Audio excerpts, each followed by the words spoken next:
School of ப்ராஃபிட்ஸ்க்கும் sons of ப்ராஃபிட்ஸ்க்கும் வித்தியாசம் என்ன? பேரளவில் மாற்றம் இருக்கு, ஆனால் நல்ல வித்தியாசம் என்ன இருக்கு? ஒரு வித்தியாசம் சொல்லுங்க பார்க்கலாம்.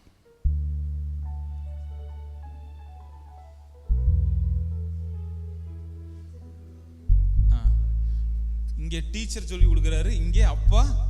சூப்பர் சூப்பர், எல்லாம் கை தட்டுங்க. கரெக்டு, நல்ல வித்தியாசம். ரெண்டாவது வேற பாஸ்டர், அவங்க என்ன வித்தியாசம் இருந்தாலும் சொல்றத சொல்லுங்க பாஸ்டர்.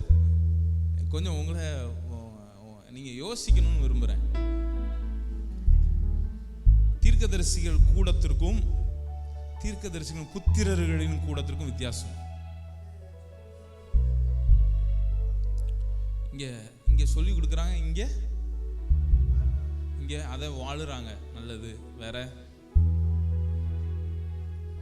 இங்க இன்ஃபர்மேஷன், இங்க இன்டிமசி. ரெண்டுக்கும் பெரிய வித்தியாசம் என்ன? இங்க இன்ஃபர்மேஷன் இருக்கு, இங்க இன்டிமசி இருக்கு. இங்க வெறும் தகவலின் அடிப்படையில் தான் செயல்படுறாங்க. இங்க பிதாவோடு இணங்கி நடக்கிற உறவிலிருந்து இங்க என்ன ஆகுது? செயல்பாடுகள், வார்த்தைகள் எல்லாம் வருது. பக்கத்துல பார்த்து சொல்லுங்க, அவங்க முகத்தை பார்த்து சொல்லுங்க, உங்ககிட்ட இருந்து இன்ஃபர்மேஷன்லாம் வேண்டவே வேண்டாம். உங்க தகவல் எனக்கு வேண்டாம். ஆனா நீங்களும் அப்பாவும் இருந்து அந்த இணக்கத்துல, அந்த இணைப்புல இருந்து வருகிற ஒவ்வொரு வார்த்தைக்கும் இந்த உலகம் காத்து கொண்டு இருக்கிறது. அதற்காகவே இந்த உலகம் காத்து கொண்டு இருக்கு. அதுக்காக தான் வெயிட் பண்ணிட்டு இருக்கு. சகல சிருஷ்டியும் ஏகமாய் தவித்து காத்து கொண்டு இருக்கிறது எதுக்குதான்? உங்ககிட்ட இருந்து வருகிற தகவலுக்காக இல்ல, நீங்க படிச்ச புத்தகத்துக்காக இல்ல, நீங்க கேட்ட பிரசங்கங்களை கேட்கறதுக்கு இல்ல. நீங்க தேவனோடு பிதாவோடு நடந்து அவரோடு இணைந்து நீங்க உங்கள்கிட்ட இருந்து வருகிற வெளிப்பாடுகளுக்காக இந்த உலகம் காத்து கொண்டு இருக்கிறது. ஒரு மாதிரி இருக்கு பிரதர், கேட்கலையா? கொஞ்சம் வால்யூமை கூட்டுங்க. நல்லா தான் இருந்துச்சு. அதை ஏன் அது மெக்கானிக்கும் டாக்டரும் டீ குடிச்சிட்டு இருந்திருக்காங்க. அப்போ மெக்கானிக் டாக்டரை பார்த்து கேட்குறாரு, ஓ நான் செய்கிற வேலை தான் நீ செய்கிற, எனக்கு 50 ரூபா சம்பளம் தராங்க, உனக்கு 50,000 ரூபா சம்பளம் தராங்க அப்படின்ட்டு சொன்னாராம். அப்போ டாக்டர் சொன்னாராம், உனக்கும் எனக்கும் ஒரே வேலை தான், ஒத்துக்கிறேன். ஆனால் ஒரே ஒரு வித்தியாசம் என்னென்னா, நீ வண்டியை ஆஃப் பண்ணிட்டு தான் நீ செய்கிற, நான் வண்டியை ஆன்லேயே என்ன பண்ணுறேன் நான் செய்கிறேன்னு. இப்போ வண்டியை நீங்கள் ஆஃப் பண்ணிட்டு நீங்கள் என்ன பண்ணணும் செய்யணும். எனக்கு ஞாபகம் வந்துச்சு. சரி, நம்ம என்ன சொல்லிட்டு இருந்தோம்? அங்கே புத்திர சுவீகார ஆவியை நமக்கு என்ன பண்ணியிருக்காரு? ஆண்டவர் கொடுத்துருக்காரு. சவுண்டு ஓகே தானே எல்லாத்துக்கும்? Okay, right. எல்லாம் ஒரு ஹைஃபை காமிங்களேன். ஓகே தான், ரைட், ஓகே. நல்ல கவனிங்க. இந்த காலகட்டத்தில் தான் எலியாவை ஆண்டவர் என்ன பண்ணுறாரு? இன்ட்ரடியூஸ் பண்ணுறார். எலியா காலத்தில் தான், சாமுவேல் காலத்தில் ஏற்கனவே இந்த தீர்க்கதரிசிகளுடைய கூடம் கூடிருச்சு. தீர்க்கதரிசிகளுடைய ஸ்கூல் ஆஃப் ப்ராஃபிட்ஸ் அப்படின்னு சாமுவேல் காலத்தில் என்ன பண்ணிட்டாங்க? உருவாக்கிட்டாங்க. சாமுவேல் காலத்திலே இந்த ஸ்கூல் ஆஃப் ப்ராஃபிட்ஸ் அப்படின்னு தீர்க்க தரிசன கூடம் உருவாகினாலும், தீர்க்கதரிசிகளின் கூடம் உருவாகினாலும், முழுமையாக எலிசா காலத்தில் தான் தீர்க்கதரிசிகள் புத்திரர்களின் கூடமாக மாறுது. ஸ்கூல் ஆஃப் ப்ராஃபிட்ஸ்க்கும் சன் ஆஃப் ப்ராஃபிட்ஸ்க்கும் பெரிய வித்தியாசம் உண்டாகுது. எத்தனை பேருக்கு நான் சொல்றது புரியுதா உங்களுக்கு? எத்தனை பேருக்கு புரியுது? சாமுவேல் காலத்தில் என்ன ரெடி ஆயிடுச்சுன்னா, தீர்க்கதரிசிகள் எல்லாம் கூடி அவங்களுக்கு கிளாஸ் எடுக்க ஆரம்பிச்சாங்க. ஆண்டவருடைய சத்தத்தை எப்படி கேட்கலாம், ஆண்டவரை எப்படி உணரலாம். ஒரு மாதிரி கிணத்துலேருந்து பேசுகிற மாதிரியே இருக்கு பிரதர். இதை லைஃப் குறைங்க. அவங்க எடுத்த முதல் இடம் எதுதான்? கில்காலுக்கு வராங்க. கில்காலுக்கு வரும்போது சாட்சியின் பெட்டியை கேரி பண்றதற்கு பிரதான ஆசாரியரை கூப்பிடுறாரு. அவங்க என்ன பண்ணணும்னா, ஆசாரியர்கள் கால ஜலம் பிரவாகித்து ஓடுது, ஆறு பிரவாகித்து ஓடுது, அது மேல காலை பட்ட உடனே என்ன ஆயிடுச்சு? யோர்தான் நதி நின்றுச்சு. வெட்டாந்தரையை கடந்தது போல இவர்கள் கடந்து போறாங்க. அதுக்கப்புறம் என்ன எலிசா அப்படின்னு கேட்கிறாரு எலியா. அப்ப எலிசா சொல்றாரு, இதெல்லாம் பைபிள்ல இல்லை, அதனால தான் சொன்னேன் இன்ஃபர்மேஷன் இல்லை. இன்ஃபர்மேஷன் கேட்க வந்தீங்கன்னா இதெல்லாம் பைபிள்ல இல்லை. அப்ப என்ன நடந்துச்சு எலிசா அப்படின்னு எலிசா சொல்றாரு, அதுக்கப்புறம் 12 கற்களை சாட்சியாக நீ என்ன பண்ணணும்? எடுத்து வைக்கணும். அந்த 12 கற்களை எடுத்து வச்சு நீ உனக்கு வரும் பிள்ளைகளுக்கு நீ என்ன பண்ணணும்? சாட்சி அறிவிக்கணும். அவங்க என்ன இந்த 12 கற்கள், என்ன இந்த ஆல்டர் அப்படின்னு கேட்டா நீ அவங்களுக்கு சொல்லி கொடுக்கணும். நம்முடைய பிதாக்கள் வெட்டாந்தரையை கடந்தது போல கடந்தாங்க. மோசே காலத்துல இதுதான் நடந்துச்சு. மோசே காலத்துல ஒரு சாட்சி நடந்துச்சு. மோசேக்கும் இத மாதிரி பாதையை எல்லாம் மூடி இருக்கும் போது மோசேனுடைய கோலை நீட்டினாரு, அங்க வெட்டாந்தரை உண்டாயிருச்சு.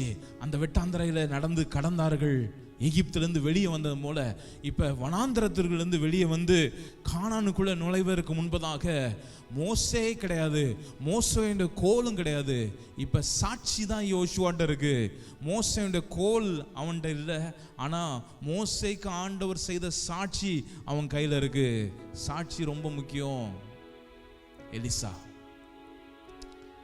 உங்களுக்கும் சொல்றேன், சாட்சி ரொம்ப முக்கியம். அதுக்குதான் வேதம் நமக்கு கையில கொடுத்திருக்கிறது சாட்சியின் புஸ்தகங்கள், டெஸ்டிமோனி. அவருடைய சாட்சிகள் நம்மளை உயிர்ப்பிக்குமா? அந்த சாட்சி ரொம்ப முக்கியம் அப்படின்னு எலியாவுக்கு கட்டுதறார். இந்த பிளேஸை கவனிச்சிங்கன்னா, இந்த பிளேஸ் எல்லாமே தகப்பன் பிள்ளைக்கு இருக்கிற உறவுடைய சிக்னிஃபிகன்ஸ் அதிகமாக இருக்கு. தகப்பனுக்கும் பிள்ளைக்கு இருக்கிற சிக்னிஃபிகன்ஸ் இந்த இடத்துல ரொம்ப அதிகமாகவே இருக்கு. யோசுவா யாரோடைய பிள்ளை? ஆக்சுவலாக மோசேவுடைய பிள்ளை கிடையாது. ஆனால் ஆண்டவர் சொல்றாரு, நீ அவன் ஸ்தானத்தில் அவனை ஏற்படுத்து. இப்போ முற்பிதாக்கள் கையில் இருந்த கோல் நம்ம கையில் இல்லை, ஆனால் நம்மகிட்ட இருக்கிறது முற்பிதாக்களுடைய சாட்சி. உங்க கையில தேவன் ஆண்டவர் கொடுத்திருக்காரு. நீங்க பிள்ளைகளா இருக்கிறீங்க. அந்த காலத்தில் நடந்த சாட்சிகளை உங்க கையில கொடுத்திருக்கிறது ரொம்ப முக்கியம். உங்களுக்கு வருகிற சவால்கள், தடைகளை அந்த சாட்சிகளை வச்சு நீங்க என்ன பண்ணலாமா? நீங்க ஜெயிக்கலாம். அதனாலதான் மேகம் போன்ற இத்தனை திரளான சாட்சிகள் நம்மை சூழ்ந்திருக்க. சாட்சிகள் ரொம்ப முக்கியம். ஆண்டவர் நம்ம கொடுத்திருக்கிற சாட்சிக்கு நீங்க எப்போதுமே என்ன பண்ணணும்? நீங்க நன்றி செலுத்தணும். இந்த இடத்துல பயங்கரமான டெஸ்டிமோனிங்க. எலிசாவும் எலியாவும் கான்வர்சேஷன் பெருகிட்டே இருக்காங்க. Next, what next? எலிசாவுக்கு எப்போதுமே ஒய் கில்கால், அதெல்லாம் இருக்கட்டும். ஏன் கில்கால்? ஏன் கில்கால்? கில்கால்ல இதெல்லாம் நடந்துச்சு, ரைட்டு. இப்போ எலிசா கேட்குறாரு, இப்போ எலிசாட்ட கேட்குறாரு, அந்த கற்கள்லாம் எங்கப்பா அப்படிங்கிறாரு. 12 கற்கள் குவியலா வச்சிருந்தானே, அது எங்க அப்படின்னு எலிசா தேடுறாரு. இங்க இருக்குமா, அங்க இருக்குமா, இங்கேயா அங்கேயா தேடுறாரு. ஒண்ணுமே இல்லை. எலியா காமிக்கிறார், பாரு நீ உட்கார்ந்து இருக்கதே அந்த கல்லு தான். கல்லு வட்டமா இருக்கும். கில்கால் பாருங்க, கால் வடிவத்தில் இருக்கும். அவங்க மேப்பும் இப்படிதான் இருக்கும். மூணுல இருந்து போட்டோகிராஃப் எடுத்தா கில்காலை பார்த்தா ஒரு பாதம் வடிவில் இருக்கு, கால் வச்ச இடமா. அதனால அந்த ரிமார்க் ஆண்டவர் மாற்றவே இல்லை. மேப்லையும் இதே மாதிரி இமேஜ் இருக்கு. கவனிக்கிறீங்களா? என்ன இருக்கு? இப்போ 12 கற்கள் இருக்கு. 12 கற்கள். இப்ப மறுபடியும் எலியாவை பார்த்து கேட்கிறாரு எலிசா, 12 கற்கள். நான் நினைச்சேன் ரொம்ப பிரம்மாண்டமா இருக்கணும். இந்த 12 கற்களும் வச்சிருக்கிறது எப்படி இருக்கணும்? ரொம்ப பார்க்கறதுக்கு பயங்கரமா இருக்கும். அது பார்த்தாலே நமக்கு சாட்சின்னு தெரியும் அப்படின்னு நினைச்சா, இங்க ஒரு அன்அஸ்யூமிங் ஸ்டோனா இருக்கு. இந்த கற்கள் ரொம்ப ரஃப்பா இருக்கு. அந்த கல்லுல ஸ்மூத்தான எட்ஜஸ் இல்ல, அழகு இல்ல அப்படின்னு எலியா சொல்றாரு. அழகு இதனுடைய பவர் கிடையாது. இதனுடைய பவர், இதை யார் ரிசீவ் பண்றாங்களோ இதனுடைய டெஸ்டிமோனியில தான் அதனுடைய பவர் இருக்கு அப்படிங்கிறாரு. அழகில இல்ல வல்லமை, ஆனா சாட்சியில இருக்கிற வல்லமை. பக்கத்துல பார்த்து சொல்லுங்க, உங்க கற்களும் நீங்களும் ரொம்ப எல்லாமே ரொம்ப ஸ்மூத் எட்ஜஸ் உள்ள கற்களாக இல்லாமல் இருக்கலாம், ஆனால் சாட்சிகள் ரொம்ப ரொம்ப முக்கியம். மகா பிரம்மாண்டமான இடம் கிடையாது கில்கால், ரொம்ப சாதாரண இடம், அழகில்லாத கற்களாக இருந்தாலும் அது கொடுக்கிற சாட்சி பயங்கரம். Testimony important. என்ன டெஸ்டிமோனி தெரியுமா? என்ன டெஸ்டிமோனி தெரியுமா? மோசே சொல்றாரு, ஒரு தகப்பன் பிள்ளைய சுமது போல நான் உங்களை கழுகின் மீது தூக்கி சுமந்து, கழுகு சுமது போல உங்களை தூக்கி வனாந்திரத்திலிருந்து எகிப்திலிருந்து கானானுக்குள்ள நடத்தணும்னு திட்டம் போட்டேன். ஆனால் இந்த வனாங்கா கழுத்துக்குள்ள இருக்கிறவங்கள நான் என்ன பண்ணுறேன்? நான் வெறுக்கிறேன். I don't want to travel with them anymore. மோசே, நீ ஒரு பிளான் பண்ணு, நான் உன்னே பெரிய ஆள் ஆக்குறேன்னு மோசேட்ட ஆண்டவர் வந்து பேசுறாரு. நீங்களும் நான் இருந்தால் என்ன பண்ணியிருக்கலாம்? நல்ல திட்டம் ஆண்டவரே. லூசு பேருங்க, நான் சொன்னாலும் என்ன பண்ண மாட்டேங்கிறாங்க, கேட்கவே மாட்டேங்கிறாங்க. இப்போ என்னை வச்சு நீங்கள் என்ன பண்ணுங்க, இன்னொரு பெரிய ஒரு தேசத்தை கட்டும் அப்படின்னு இருப்பான். மோசே சொல்கிறான் ஆண்டவருக்கு, ஆண்டவர் மனம் திரும்பினார்னு இருக்கு அந்த இடத்துல. காட் ரிப்பன்டட். ஆண்டவர் மனம் திரும்பினாரா? அப்படியே இருக்கு, ஆண்டவர் மனம் திரும்பினாராம். என்னன்னா மோசே சொல்கிறான், நீங்கள் ஒரு தகப்பனும் ஒரு பிள்ளைன்னு நீங்கள் சொல்லியிருக்கீங்க ஆண்டவரே. எகிப்தியர்கள் இதை கேள்விப்பட்ட உடனே எகிப்தியர்கள் என்ன நினைப்பாங்க தெரியுமா? என்ன நினைப்பாங்க எகிப்தியர்கள்? இங்கே வந்து எக்ஸாக்ட்லி என்ன நினைப்பாங்க தெரியுமா? நீங்கள் வான்னு எகிப்திலேருந்து கூப்பிட்டீங்க, கூப்பிட்டு போய் கானானுக்குள்ளே கொண்டு போகிறேன்னு ஆசை காட்டி கூப்பிட்டீங்க. ஆனால் அவங்கள என்ன பண்ணலை? நீங்கள் கொண்டு போகலை ஆண்டவரே. நீங்கள் துவங்கினீங்க, ஆனால் நீங்கள் என்ன பண்ணலை? முடிக்கலைங்கிற நிந்தை அவங்க மேலே வரும். எகிப்தியர்கள் சொல்லுவான், ஏண்டா எல்லாம் படப்படையாக போனீங்களடா, ஒழுங்காக இங்கே இருந்து பூண்டை தின்னுட்டு இருந்தால் கூட நீங்கள் உயிர் வாழ்ந்துருக்கலாம். இதில் வனாந்திரத்தில் போய் காடையை சாப்பிட்டு நீங்கள் கட்டி வந்து செத்து போனீங்களடா இப்படின்னு கிண்டல் அடிப்பானே. மோசே சொன்ன உடனே ஆண்டவர் சொல்கிறாரு, ஆண்டவர் அங்கே என்ன பண்ணாராம்? மனம் திரும்பினார், மனம் மாறுறாராம். சாட்சியை கவனிக்கிறீங்களா? கில்காலுக்குள்ளே போகும்போது என்ன சாட்சி தெரியுமா? கில்கால் என்றால் புரட்டி போடுதல்னு ஒரு அர்த்தம் இருக்குது, ரோல்ட் அவேன்னு ஒரு அர்த்தம். கில்காலில் வந்தோடனே எலிசாவை பற்றி எலியா சொல்கிறாரு, இங்கே தான் ஆண்டவர் என்ன பண்ணாராம்? புரட்டி போட்டாரா. நீங்கள் அந்த இடத்துல நீங்கள் கவனிச்சிங்கன்னா, தண்ணீர் புரண்டு ஆதாம் என்னும் ஊருக்கு திரும்பினதுன்னு வாசிக்கணும். செம வசனங்க. நீங்கள் பைபிள் வாசிங்களா என்னன்னு தெரியாது. ஆதாம் என்னும் ஊருக்கு அந்த புரட்டுதல் அப்படின்னு என்னது தெரியுமா? ஆதாம் காலத்திலிருந்து மக்கள் சுமந்து வந்த நிந்தையை இந்த கில்காலிலே புரட்டப்படும். கில்காலில என்ன நிந்தையோடு நீங்க கானானுக்குள்ள பிரவேசிக்க வேண்டாம். தகப்பன் இல்லாத பிள்ளைகள் என்று நீங்கள் அனுபவித்த நிந்தைய இந்த கில்காலில் புறப்பட்டு போடுறேன். அதை ஐ ஆம் ரோலிங் அவே அப்படின்னு சொல்லி ஒரு பெரிய சாட்சியை ஏற்படுத்துகிறார். இந்த காலில் நான் சொல்றேன், அதே நிந்தையை நீங்க சுமந்திருப்பீர்களானா, கில்காலை தேவன் கொண்டு வந்தது போல பரிசுத்த ஆவியானவர் உங்களை இந்த வேலையில கில்காலுக்குள்ள உங்களை கொண்டு போய் உங்க மேல நீங்க சுமந்து வந்த நிந்தைகள் எல்லாம் தேவன் அப்பா புரட்டுவதற்கு அவர் வல்லவரா இருக்கிறார். ஆமென். பக்கத்துல பார்த்து சொல்லுங்க, உங்க நிந்தை எல்லாம் புரட்டுறாரு. என்ன நிந்தை தெரியுமா? ஏதோ நம்பி போன ஆனா ஒண்ணுமே நடக்கல. உங்க வீட்டார் சொல்றாங்களா? உங்க குடும்பத்தார் சொல்லுவாங்களா? பாரு எல்லாம் அதுக்கு இதுன்னு இப்படியெல்லாம் போனிய, ஆனா ஒண்ணுமே நடக்கலையப்பா. பெரிய நிந்தை என்ன தெரியுமா? துவங்கிடுவாரு ஆனா முடிக்க மாட்டாரு. அந்த நிந்தைய புரட்டி போட்டார். எலிசாவுக்கு சொல்றாரு, இது முடிஞ்சிரும் நினைக்காத, இந்த ஜேர்னி இதோட முடியும் நினைக்காத. நீயும் உன் தகப்பனை விட்டுட்டு வந்த, உன் தாயை விட்டுட்டு வந்த, என்னைய நம்பி வந்த. அந்த நிந்தையை நான் என்ன பண்ணதில்லை, நான் புரட்ட மாட்டேன். இந்த நாளில் புரட்டி போடுகிறேன். நீ நிந்தையை சுமக்க வேண்டிய அவசியம் இல்லை Elisa. You are my child, you are my son. நீ ஏன் குழந்தை, உனக்கு சுதந்திரம் உண்டு, உனக்கு சுதந்திரம் உண்டு. பரிசுத்த ஆவியானவர் உங்க இருதயத்தில் பேசுவாராக. அப்படிப்பட்ட நிந்தையை நீங்க சொந்தம் இருந்துக்குன்னா, துவங்கியதை முடிப்பீரே உடனிருந்து, துவங்கியதை முடிப்பீரே சொல்லுங்க. துவங்கியதை முடிப்பீரே, இறுதி வரை உடனிருப்பீரே.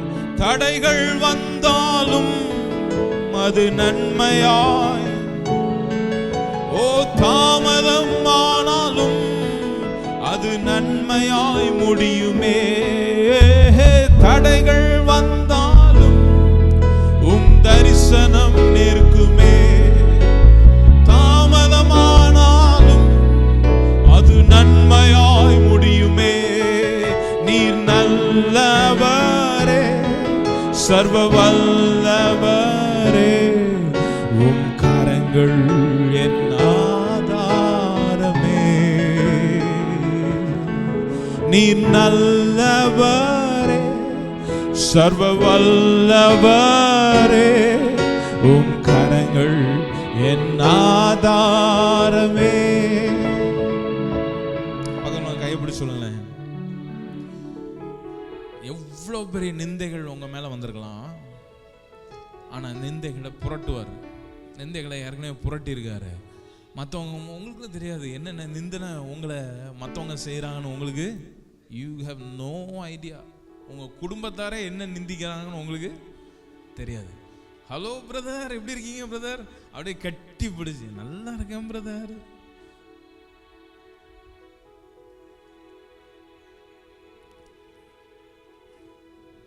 உன் குடும்பத்தில் சொல்கிறேன், நமக்கு தெரியாது. சில நேரம் நம்ம எல்லாரும் நம்ம எப்படி நம்ம நினைக்கிறோம் அப்படின்னா, நம்மள மாதிரியே எல்லாரும் இருக்கான்னு நினைக்கிறோம். கிடையவே கிடையாது. நிந்திக்க, ஆனால் அந்த நிந்தைகள் எல்லாம் தகப்பன் பார்க்கிறாராம். எல்லாத்தையும் அவர் பார்த்துட்டு, உன் நிந்தையை நான் புரட்டி போடுறேன், இனி இருந்து உன் சாட்சி என் பேரில் எந்த குறையும் நான் வைக்க மாட்டேன். பக்கத்தில் உங்கள் கைப்பிடி சொல்லுங்களேன், உங்கள் தகப்பன் உங்களுக்கு ஒரு குறையும் வைக்க மாட்டார். இது உங்கள் மேலே ஒரு குறை இருக்குது அப்படின்னு நீங்கள் சொல்கிற அளவுக்கு எதுவுமே தகப்பன் வைக்க மாட்டாருங்க. தகப்பன் வைக்கவே மாட்டார். அப்பா வைக்க மாட்டார். அப்பா வைக்க மாட்டார். நிந்தையை புரட்டுவார். எலிசா நெக்ஸ்ட் ஸ்டெப்பு எங்கே போகிறான்னா, அடுத்த ஸ்டெப் எங்கே போகிறான்? கில்கால். அதுக்கப்புறம் ஒரு பகுதியை நம்ம தியானிச்சா, குடும்பமாக நீங்கள் அந்த பகுதியை என்ன பண்ணணும்? தியானிச்சிடணும். உங்கள் முகத்தெல்லாம் பார்த்தா இதெல்லாம் நான் வாசிச்ச மாதிரியே எனக்கு தெரியல அப்படின்னு இருக்கு. இந்த சண்டே முடிஞ்சு அடுத்த சண்டே தான் வர்றது.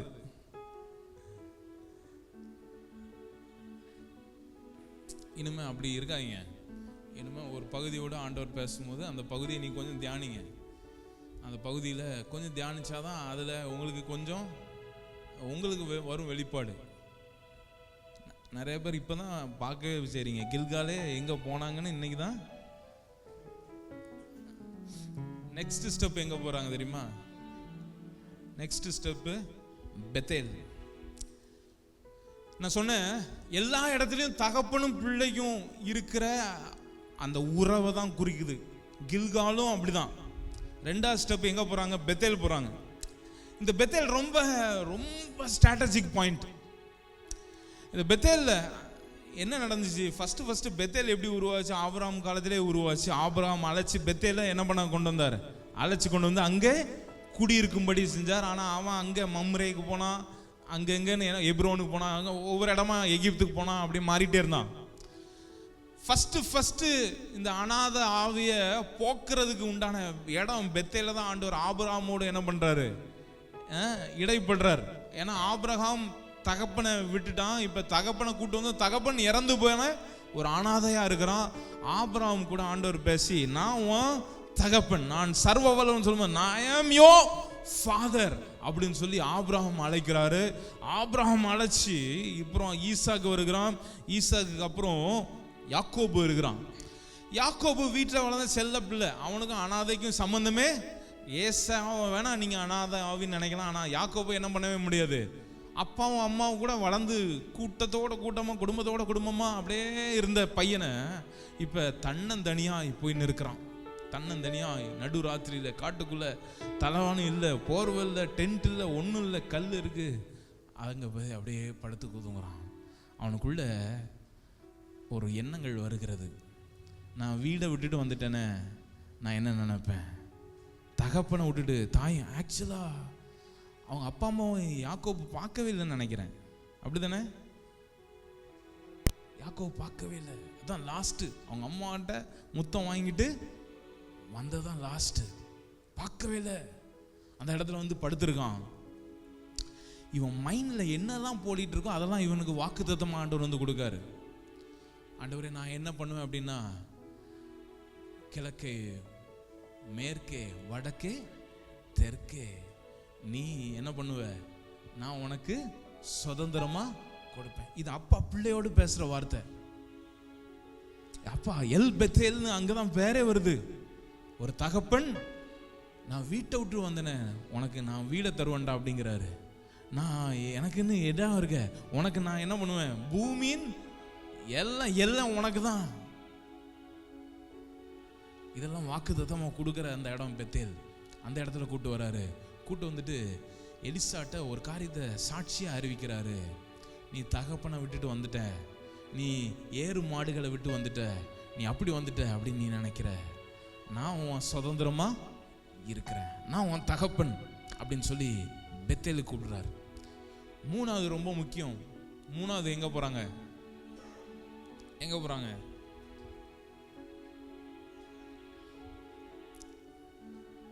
எரிகோ. ஃபர்ஸ்ட் எங்க? ஃபர்ஸ்ட் கில்கால், ரெண்டாவது பெத்தேல், மூணாவது எரிகோ.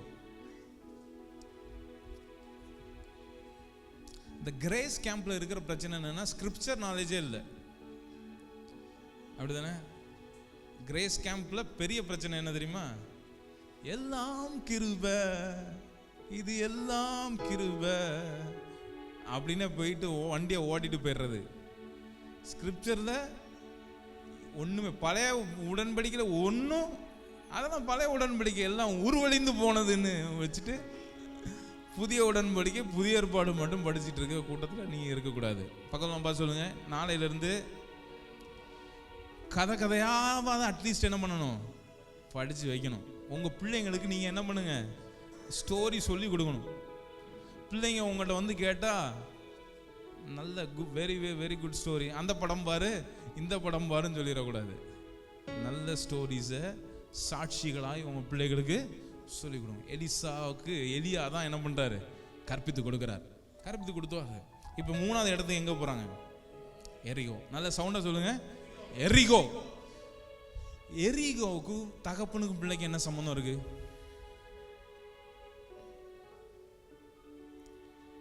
எரிகோ போனதே இப்பதான் எனக்கு தெரியும் பாஸ்டர்.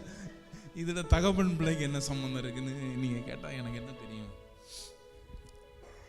எலியாவோட இன்ட்ரோடக்ஷனை கவனிங்க. எலியா எங்க ஃபர்ஸ்ட் இன்ட்ரோடியூஸ் ஆறாரு?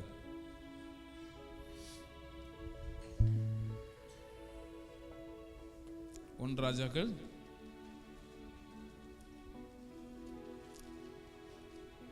ஆக்சுவலா நான் உங்களுக்கு இந்த ஃபர்ஸ்ட் வாரமே சொன்னேன், மோவாபிய ஆவி அனாதைத்துவமான ஆவி, அனாதையின் ஆவி, ஆர்ஃபன் ஸ்பிரிட். அந்த ஆர்ஃபன் ஸ்பிரிட்டை அழிப்பதற்கு எலியாவையும் எலிசாவையும் ஆண்டவர் தெரிந்து கொண்டாருன்னு நிறைய பேத்துக்கு உங்களுக்கு க்ளூவே இல்லை. அப்படிதானே? க்ளூ இல்லாதவங்களாம் கை தூக்குங்க. கரெக்ட், உண்மையை ஒத்துக்கிறீங்க. எங்க மோவாபு வந்தான், எங்க மோவாபோடு பிரச்சனை இருந்துச்சு? மோவாபுடைய மெயின் பிரச்சனை நான் சொல்றேன். உபாகமத்தில் இருக்கு, என்னாகமத்தில் இருக்கு, லேவியராகமத்தில் இருக்கு. என்ன சொல்றாருன்னா, மோவாபியனும் அம்மோனும் தேவனுடைய வீட்டுக்குள்ளே பிரவேசிப்பதிலே 10ஆம் தலைமுறை கூட என்ன பண்ண முடியாது, அவங்களுக்கு சுதந்திரம் கிடையாது. இதுதான் அவங்க மேல வந்த சாபம். மோவாபுக்கு அம்மனுடைய பெரிய சாபம் என்ன? 10ஆம் தலைமுறை மட்டும் அவங்க தேவனுடைய வீட்டிலே பிரவேசிக்க ஆகாது. அப்ப அவங்களுக்கு சுதந்திரம் இல்லை. சுதந்திரம் இல்லாதவன் பேர் தான் என்னது? அனாத. சுதந்திரமே இல்லாதவன் பேர் தான் அனாத. அந்த அனாதையின் ஆவிய ஆண்டவர் ஆண்டவர் அழிக்கிறதுக்கு, ரீப்ளேஸ் பண்ணுறதுக்கு தெரிந்து கொண்டால் தான் எலியான்னு சொன்னேன். ஆனால் உங்களுக்கு க்ளூவே இல்லை. ஆக்சுவலாக இது சொல்லும் போதே நான் இந்த வசனத்தை சொல்லலை.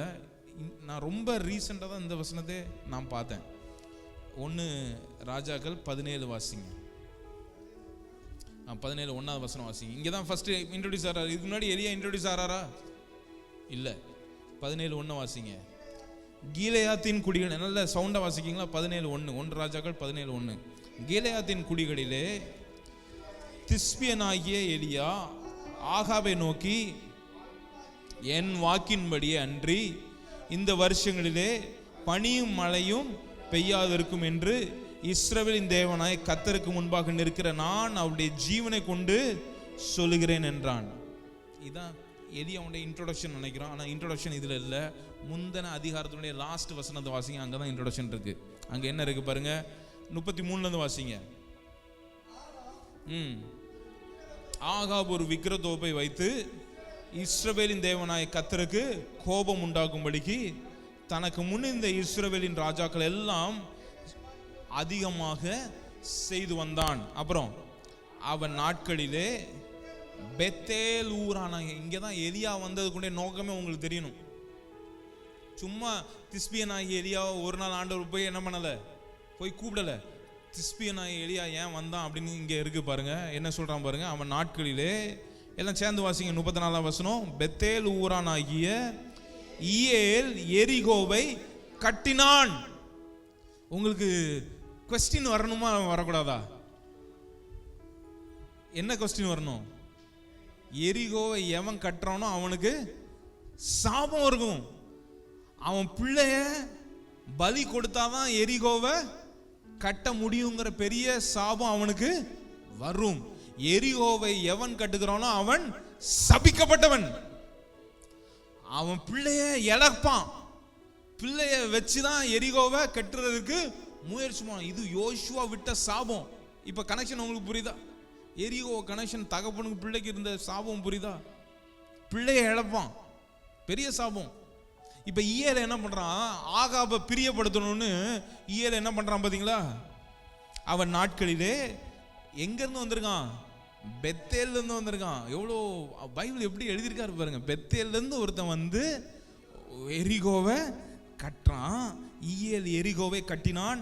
கர்த்தர் நூனின் குமாரனாகிய யோசுவாவை கொண்டு சொல்லி இருந்த வார்த்தையின்படியே அவன் அதன் அஸ்திபாரத்தை போடுகிற போது அபிராம் தன் மூத்த குமாரனையும் அதன் வாசல்களை வைக்கிற போது செகுப் என்னும் தன் இளைய குமாரனையும் சாக கொடுத்தான். அதுக்கு அடுத்த வசனம் சொல்லுது, திஸ்பியனாகிய எலியா. அப்ப எலியாவுடைய இன்ட்ரோடக்ஷனுக்கும் பேக்ரவுண்டுக்கும் ரொம்ப முக்கியம். அந்த இடத்துக்கு எலிசாவை எலியா கூட்டு வர்றாரு. கூட்டு வந்து இப்பதான் அவர் மிஷனே சொல்றாரு. நான் இந்த உலகத்துக்கு வந்ததனுடைய நோக்கமே பிதாக்களை தகப்பனோடும் தகப்பனை சேர்க்கிறதாம்பா. இஸ்ரவேல் தேவனுடைய சேஷ்ட புத்திரன். இஸ்ரவேல் தேவனுடைய சேஷ்ட புத்திரன் சுதந்திரம் இல்லாம இருக்கிறான். அவனை சேர்க்கறதுக்கு தான் நான் அழைக்கிறேன். இந்த எலிசா வந்திருக்கும் போதே அவனுக்கு கூட இருந்து 50 பேரும் அவன் கூட தான் கேயாசிலாம் இருக்கான். கேயாசி இப்ப கேட்கிறான், போனாட்ட வந்த போது இந்த கதவு இல்ல, இப்ப இந்த கதவு இருக்கு. கதவு கீழே யார் இருக்கா தெரியுமா? ஈயனுடைய பிள்ளை. நான் என்ன சொல்லுவேன், ஒரு கட்டடம் பிரம்மாண்டமா கட்டணும், தாம் பேரை அதுல நிலைப்படுத்தணும், அதற்கு பலியாடா யாரை மாத்தணும்? தன் பிள்ளைகளை பலியாடா மாத்தணும். இவன் நினைக்கிறான், இவனுக்கு மாத்திரம் நினைப்பு இல்ல, கானானியன் ஒவ்வொன்றுக்கும் இதான் எண்ணம். பிள்ளைய பலி செலுத்தியாவது நம்ம வாழணும். நல்ல வேளை அந்த கூட்டத்திலிருந்து ஆண்டவர் நம்மளை ரசித்திருக்காரு. எல்லாம் சொல்லுங்க, உங்க பக்கத்துல பார்த்து கையை பிடிச்சு சொல்லுங்க, உங்க தலைமுறை ஆண்டவருக்கு ரொம்ப ரொம்ப முக்கியம். உங்க தலைமுறை ஒவ்வொரு தலைமுறையும் உங்கள்கிட்ட இருந்து ஆண்டவர் என்ன பண்றாரு? பெரிய சாட்சியை ஏற்படுத்துவார். பிள்ளை சொல்லணுமா, அவனுடைய பிள்ளை கேட்டாலும் நம்ம சொல்லணுமா, தேவனுடைய சாட்சிகள் எவ்வளோ பெருசுன்னு சொல்லி கொடுக்கணுமா. எத்தனை பேர் நான் சொல்றது புரியுதா அவங்களுக்கு?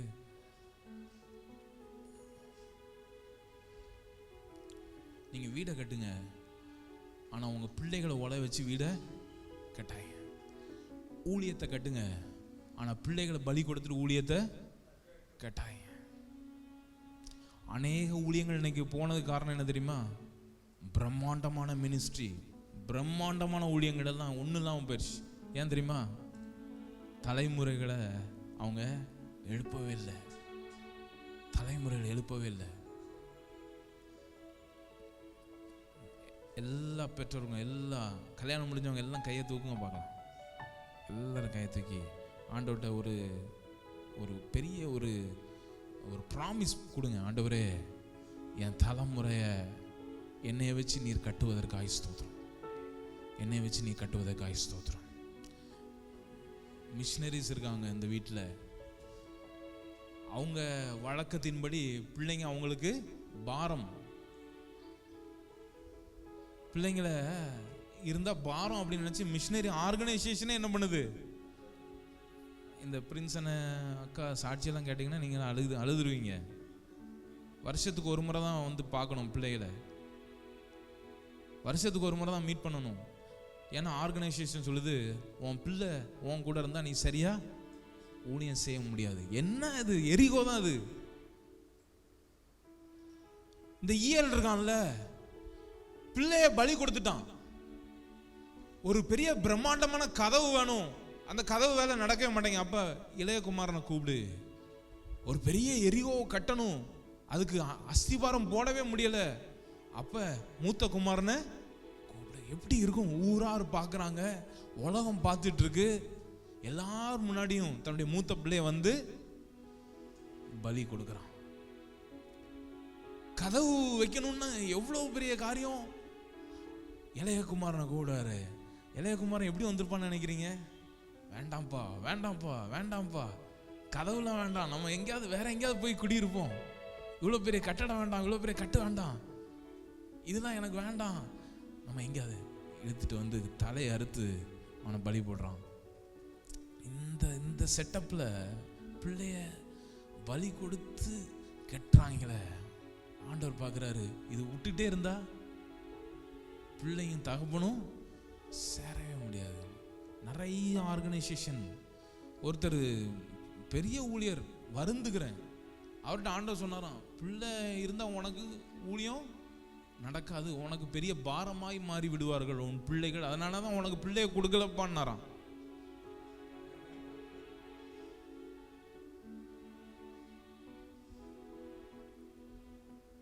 இதெல்லாம் ஆண்டவர்லாம் சொல்லலை. இது ஆண்டவர் சொன்னால் அந்த ஆண்டவர் எனக்கு வேண்டாம், அந்த ஆண்டவர் எனக்கு வேண்டாம். அப்படிதான் நீங்க பரலோகம்னா அந்த பரலோகம் எனக்கு வேண்டாம்.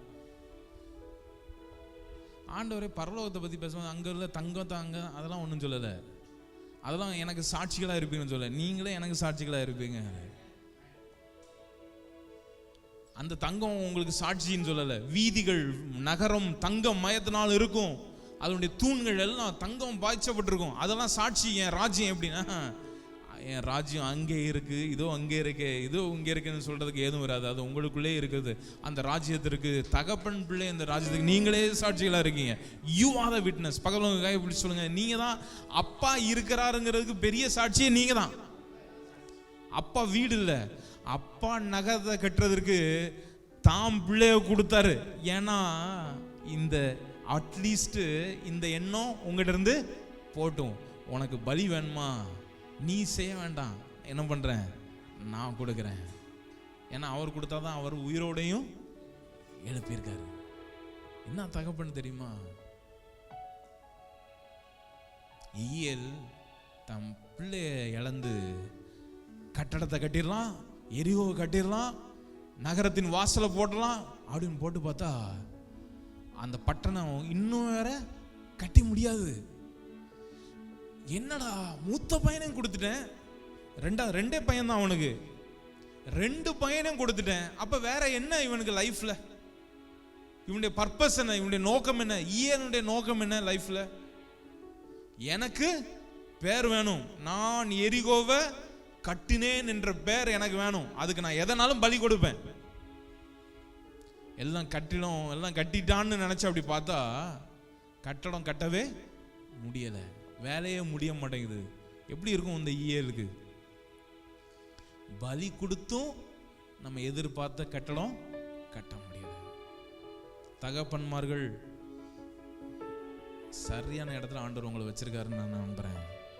உங்க பிள்ளைகளை எந்த விஷயத்துக்கும் பலி கொடுக்கறதுக்கு அல்ல, உங்க பிள்ளை தலைமுறையின் தேவன் உங்க பிள்ளைகளை கட்டுவாராக. ஆமென். எல்லாம் சொல்லுங்க, 7 தலைமுறை நான் பார்ப்பேன்னு சொல்லுங்க. 7 generations I will see. 7 generations.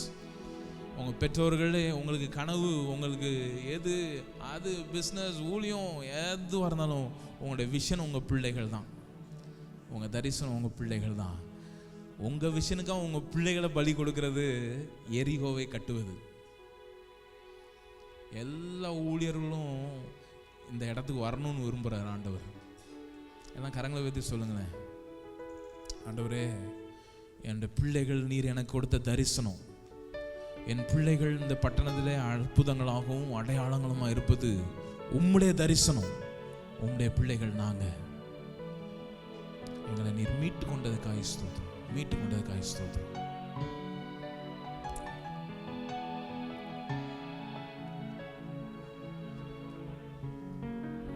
Ministries எல்லாம் அதெல்லாம் டைம்ல ஒவ்வொரு மினிஸ்ட்ரி நீங்க பார்த்தீங்கன்னா தலைமுறையை பலி கொடுத்து கட்டப்பட்ட எந்த மினிஸ்ட்ரியும் நிலை நிற்கலை. ஆனால் தலைமுறை முக்கியம் அப்படின்னு சொன்னால் இன்னே வேற ஜீசஸ் கால்ஸ் தான். அதுக்கு நீங்கள் என்ன குறை சொன்னாலும் ஜீசஸ் கால் நிற்கிறதுக்கு நம்பர் 1 ரீசன் என்ன தெரியுமா? பிள்ளை வந்திருக்கான், பேரன் வந்திருக்கான், இப்போ பேரனுக்கு பிள்ளை வந்து நிற்கிறா. சாட்சி அது. நீ என்னன்னாலும் நினைக்கலாம், ஆனால் சாட்சி அது. தலைமுறையா நிறைய பேர் பிஸ்னஸ் பிளான்னு சொல்லலாம், ஆனால் சாட்சி அது. ஒரு மார்வாடிக்கு இருக்கிறது கூட நம்ம மக்களுக்கு இல்லை. ஒரு மார்வாடி பையன் 9th கிளாஸ் 10th கிளாஸ் முடிச்சோன்னே கல்லாப்பட்டியில் யார் வந்து உட்காந்துருக்கா? அவன் வந்து உட்காந்துருக்கான். ஏன்னா என் தரிசனம் பெருசு. நாங்கள் இன்னைக்கு கடை திறந்து நாளைக்கு கடையை பூட்டிட்டு போறதுக்கு வரல, எங்க குடும்பமா இன்னைக்கு இங்க ஜங்ஷன் பக்கம் போங்க, இருக்கிற எல்லா எலக்ட்ரிக்கல் கடையும் பாருங்க. தலைமுறையா அவனுக்கே அப்படி என்ன இருக்குன்னா ராஜ்யம். அதெல்லாம் சொல்றாரு, என்ன கிடைக்கும் அப்படின்னு நீ நினைச்சுறாங்க. இந்த ராஜ்யத்தை உங்களுக்கு பிள்ளைகளே ராஜ்யத்தை கொடுப்பதில் தகவன் பிரியமா. இப்ப எலிசாவை கூட்டு போறதுக்கு என்ன எண்ணம் உங்களுக்கு புரியுதா புரியலையா? எலியாவுக்கு கொடுக்கணும், சுதந்திரத்தை கொடுக்கணும். ஆனா அந்த சுதந்திரம் எவ்வளவு வேல்யூ அப்படிங்கிற எலிசாவுக்கு கற்றுக் கொடுக்கணும். கற்றுக் கொடுக்கும் போது தலைமுறை எவ்வளோ முக்கியம் அப்படிங்கிறத கற்றுக் கொடுக்கணும் அப்படின்னு கில்கால், பெத்தேல், எரிகோ. எனக்கு அடுத்த யோர்தான் சொல்றதுக்கு டைம் இல்லை. யோர்தானும் பெரிய சாட்சி. இங்க முடிச்சுட்டு கடைசி போய் நிற்கிறாரு. அந்த இடத்துல தான் உனக்கு என்ன வேணும் எலிசா அப்படின்னு உடனே எலிசா கேட்குறாரு, எனக்கு உங்கள்கிட்ட இருக்கிற ஆவியில 2 மடங்கு வேணும். நீ அரிதானதை கேட்டாய், ஆனா உனக்கு கொடுக்க மாட்டேன்னு சொல்லல. நீ அரிதானதை கேட்ட, ரொம்ப டிஃபிகல்ட்டானதை நீ கேட்டிருக்க. ஏன்னா இந்த ஸ்டேஜஸை நிறைய பேர் பாஸ் பண்ணவே இல்லை. கில்காலை கடந்து எல்லாத்தையும் கடந்து நீ வந்து நின்ட்ட பருவம் விசுவாசம். கேட்டோடனே சால்வையை தூக்கி என்ன பண்றாரு? போடுறாரு. போட்டதை எடுத்துக்கிறான். ரெட்டத்தனையானது சொன்னேன். ரெட்டத்தனையானது என்ன அர்த்தம்? டபுள் மடங்குல புத்திர சுவீகாரம். போன வாரம் நான் சொன்னேன், அதோட நான் முடிக்க விரும்புகிறேன். நமக்கும் தேவனுடைய வசனம் ரோமர் 8 மட்டும் வாசிங்க. போன வாரம் அழகா கேபாக்கா சொன்னாங்க பாருங்க. ரோமர் 8 வாசிங்க. எல்லாரும் எழும்பி நின்று வாசிக்கலாமா?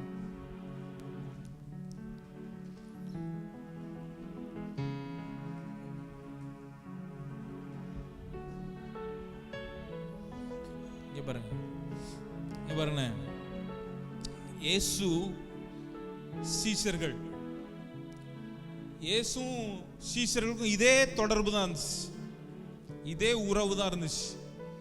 இப்ப இயேசு எடுத்துக்கொள்ள போகிறார். எடுத்துக்கொள்ள போகும்போது சீஷர்கள் எல்லாம் நீங்க போயிடக்கூடாது, இயேசுப்பா நீங்க என்ன பண்ணிடக்கூடாது, போயிடக்கூடாது, நீங்க போனா நாங்கெல்லாம் அனாதைகள் ஆயிரும். இயேசு சொல்றாரு, நான் உங்களை அனாதையா விட்டேன், நான் உங்களுக்கு என் ஆவியை என்ன பண்ணுவேன், என் பிதாவின் இடத்திலிருந்து உங்களுக்கு ஒரு ஆவியானவரை தருவேன், அவர் உங்கள் தேற்றரவாளன், அவர் கிஃப்ட் உங்களுக்கு, நான் போனாதான் அவர் வர முடியும், அவர் தான் உங்களுடைய சேஷ்ட புத்திர பாகம். டபுள் மடங்கு ஆசீர்வாதம் யாரு, முதற் பலனும் சேஷ்ட புத்திராவும் பரிசுத்த ஆவியானவர். இன்னைக்கு பரிசுத்த ஆவியானவர் இந்த லிஸ்டே நம்ம வைக்கல. எல்லா கிஃப்டையும் நீங்க பைபிள்ல, நியூ டெஸ்ட்மென்ட்ல, புதிய ஏற்பாடுல எந்த கிஃப்டா வாசிங்க அதெல்லாம் பரிசுத்த ஆவியானவர் தான். ஆபிரகாமுடைய சந்ததிக்கு கிஃப்ட் என்னது, ஆபிரகாமுடைய சந்ததிக்கு ஆபிரகாமுடைய ஆசீர்வாதம் என்னது, ஆடு மாடு கிடையாது. ஆபிரகாமுடைய பிள்ளை நான் அப்படின்னா ஊர்ல இருக்கிற மாடுலாம் எனக்குன்னு ஆண்டவர் சொல்லல, ஆபிரகாமுடைய பிள்ளைங்களுடைய ஆசீர்வாதங்கள் நம்பர் 1. அதுதான் ஆசீர்வாதம். என்னன்னா ஆவியானவரை உங்களுக்கு கொடுத்ததே அந்த கிஃப்ட். பிள்ளைகள் மீனை கேட்டா நீ பாம்பை கொடுப்பியா, அப்பத்தை கேட்டா கல்லை கொடுப்பியா, பொல்லாதவர்களா நீங்கள் உங்கள் பிள்ளைகளுக்கு நல்ல ஈவுகளை கொடுக்கும் அறிந்திருக்கீங்க. நான் பிதாவிடத்திலிருந்து பரிசுத்த அவன் உங்களுக்கு ஈவாக கொடுக்கிறேன். கிஃப்ட் என்ன சொல்லுங்க, கிஃப்ட். இந்த எனக்கு ரொம்ப பிடிக்காது என்ன தெரியுமா, பரிசுத்த கிஃப்டா பார்க்காம அவருடைய கிஃப்ட இன்னைக்கு பெருசா என்ன பண்ணிட்டே இருக்குது. அவர் வரங்களை தான், அவர் கொடுத்த வரங்களை அப்படியே ஊர் ஃபுல்லா பேசிட்டு இருக்கோம். ஆனா அவரே நமக்கு கிஃப்ட். எல்லாம் வரங்களை கையை உயர்த்தி சொல்லுங்க, ஆண்டவரே அப்பா நீங்க கொடுத்திருக்கிற ஆவி எனக்கு பெரிய கிஃப்ட், எனக்கு சேஷ்ட புத்திரம் ஆகும், எனக்கு சேஷ்ட புத்திரம் ஆகும், உங்க கிஃப்ட்டுப்பா, பரலோகத்திலிருந்து வந்திருக்கு டோக்கன். அதான் பாருங்க, நாம் தேவனுடைய 16ஆம் வசனம் 15 வாசிங்க, 14 வாசிங்க. மேலும் எவர்கள் தேவனுடைய ஆவியினாலே நடத்தப்படுகிறார்களோ அவர்கள் தேவனுடைய புத்திரராய் இருக்கிறார்கள். கிங்டம் கனெக்ட் சர்ச்சில் யாரெல்லாம் வராங்களோ அவங்களுடைய தேவனுடைய புத்திரராய் இருக்கிறார்கள். இல்ல, நீங்க எங்க வந்தாலும் you have to be led by the spirit of God. நீங்க தேவ ஆவியினாலே நடத்தப்படுகிறவர்களா இருக்கணும். பகலும் கைப்பிடி சொல்லி, நீங்க வந்தனால நீங்க பிறந்தனால புத்திரர் கிடையாது, தேவ ஆவியினாலே நடத்தப்படுகிறவர்கள் தேவனுடைய புத்திரராய் இருக்கிறார்கள். அதுக்கு அடுத்த வாசிங்க, சவுண்டா வாசிங்க. அந்தபடியே திரும்பவும் பயப்படுகிறதற்கு நீங்கள் அனாதையின் ஆவிதான், அடிமைத்தனத்தின் ஆவிய பெறாமல் அப்பா பிதாவே என்று கூப்பிடப்படுகிற புத்திர சுவிகாரத்தின் ஆவியை பெற்றீர்கள்.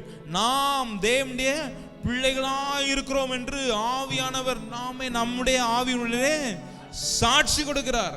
ஆவியானவர் நமக்கு சாட்சி கொடுக்கிறார். எல்லாம் சொல்லுங்க, நாம் தேவனுடைய பிள்ளைகளாய் இருக்கிறோம். என்ன கிஃப்ட்டுங்க இது, அதுக்கு ஆவியானவர் என்ன பண்றாராம், சாட்சி கொடுக்கிறார். அதுக்கு அடுத்த வசனம் வாசிங்களேன். ஆதலால் நாம் பிள்ளைகளானால் சுதந்திரருமாமே. அதான் சொன்னேன், சுதந்திரம் இல்லாம என்ன தகப்பன் இருக்கிறாரு. நாம் பிள்ளைகளானால் சுதந்திரம். ஒரு 3 பேரை பசங்க நீங்க பிள்ளைகளா இருக்கனால நீங்க சுதந்திரங்க. நீங்க தான் புத்திர சுவீகாரத்தின் ஆவி, உங்களுக்கு சேஷ்ட புத்திரன் நீங்க தான்பா. சுதந்திரமாமே கிறிஸ்துவுக்கு உடன் சுதந்திரம். கிறிஸ்து நம்ம மூத்த பிள்ளை உடனே தம்பி மாதிரிலாம் என்ன நினைப்பான், சேஷ்ட புத்திர பாகம் அண்ணனுக்கு தான் போகணும். இங்கதான் மிஸ்டேக் பண்ணல. அவர் சொல்றாரு, இல்ல இல்ல கிறிஸ்துவோடு நீங்க உடன் சுதந்திரம். எதெல்லாம் கிறிஸ்துவுக்கு உண்டோ அதெல்லாம் எனக்கு உண்டு. கிறிஸ்துவுடனே மகிமைப்படும்படிக்கும் அவருடைய பாடுபட்டால் அப்படி ஆகும். அடுத்த சொல்லுங்க, அடுத்த வசனத்தை அந்த கடைசி 22 வாசிங்க. 22. ஆகையால் நமக்கு தெரிந்திருக்கிறபடி இதுவரைக்கும் சர்வ சிருஷ்டியும் ஏகமாய் தவித்து, அதுவுமல்லாமல் ஆவியின் முதற் பலன்களை பெற்ற, இது என்னது, எலியாட்ட என்ன வாங்கினானோ அத கிறிஸ்துவுக்குள்ளே நமக்கு பிதா என்ன பண்ணிருக்கார், கொடுத்திருக்காரு. ஆவியின் முதற் பலன்களை பெற்ற நாமும். எல்லாம் கரங்களை உயர்த்தி சொல்லுங்க, ஆவியின் முதற் பலன்களை பெற்றிருக்கிற நாமும். வேற என்ன இல்லைன்னு நீங்க எனக்கு அது இல்லை, எனக்கு இது இல்லைன்னு இன்னையிலேருந்து நீங்க என்ன பண்ணவே முடியாது, சொல்லவே முடியாது. ஏன்னா ஆவியின் முதற் பலனே எனக்கு தான். சேஷ்ட புத்திர பாகத்தை எனக்கு கொடுத்துருக்காருன்னா மற்ற எல்லாம் எனக்கு நான் அடிமை இல்லை, நான் அனாதை கிடையாது. எனக்கு ஒரு தகப்பன் இருக்கிறார், அவர் எனக்கு சுதந்திரங்களை கொடுக்கிறாரா, சேஷ்ட புத்திர பாகத்தை எனக்கு கொடுக்கிறார், நான் ஒரு மூத்த பிள்ளை.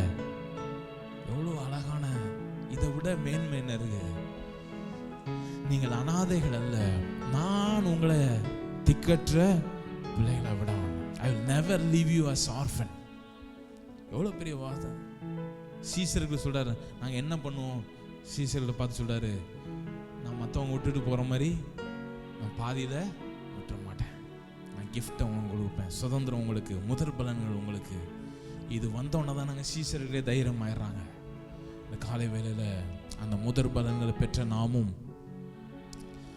தைரியமாக இருப்பதற்கு கலாத்தியர் 4:7 சொல்லுது. கலாத்தியர் 4:7 மட்டும் வாசிச்சு முடிச்சிடும். கலாத்தியர் 4:7 ஸ்ரீநத்தில்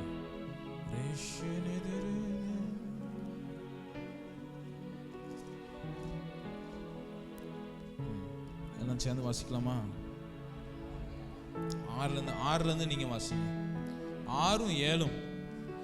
மேலும் நீங்கள் புத்திரராயிருக்கிறபடினால் அப்பா பிதாவே என்று கூப்பிடத்தக்கதாக தேவன் தமது குமாரனுடைய ஆவியை உங்கள் இருதயங்களிலே அனுப்பினார். இன்னைக்கு எலிசாவுக்கு என்ன கிடைச்சதோ அதை நமக்கு பிதா என்ன பண்ணிட்டாராம், நமக்கு அனுப்பிட்டார். அடுத்த பாருங்க, ஆதையால் நீ அடிமையாயிராமல் புத்திரனாயிருக்கிறார். நீ புத்திரனே ஆனால் கிறிஸ்து மூலமாய் தேவனுடைய சுதந்திரனுமாய் இருக்கிறாரு.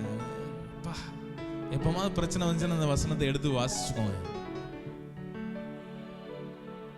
உங்க அப்பா வேணா உங்களை பலி கொடுத்துருக்கலாம், உங்க அப்பா வேணா உங்களை சாக்ரிஃபைஸ் பண்ணிருக்கலாம். ஆனா அப்பா இருக்காரு, ஒரிஜினல் அப்பா மேல இருக்காரு. அந்த அப்பா உங்களை வச்சு உங்களை பலி கொடுத்து கட்டுறதில்ல, உங்களுக்காக தான் பிள்ளைய பலி கொடுத்து உங்க மனசை மாத்தி, நான் தகப்பன்பா, உனக்கு நான் தகப்பனா இருக்கிறேன், நீ என் உடன் சுதந்திரன், நீ என் புத்திரன், நான் உனக்கு எல்லாம் நான் தரேன், ராஜ்யம் உனக்கு தான்.